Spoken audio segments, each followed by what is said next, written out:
Esimerkiksi Finavian ja VR:n valtio omistaa tällä hetkellä kokonaan, mutta niiden vähimmäisomistusrajat aiotaan laskea 50,1%. Postin ja Gasumin vähimmäisomistusrajat puolestaan pudotettaisiin 50,1% noin 33%. Hallituksen hyväksymä valtion omistajapolitiikan uusi periaatepäätös ei kuitenkaan sisällä välittömiä myyntisuunnitelmia.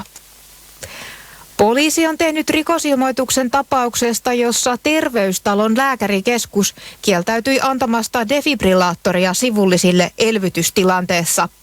Turun Sanomat kertoi toissapäivänä, että sivulliset yrittivät elvyttää ikäihmistä maanantaina Turun linja-autoasemalla. Yksi sivullisista oli lähtenyt hakemaan defibrillaattoria eli sydäniskuria tien toisella puolella olevasta Terveystalosta. Terveystalo oli kieltäytynyt lainaamasta laitetta. Jälkikäteen myönnettiin lehdelle, että tilanteessa oli toimittu väärin.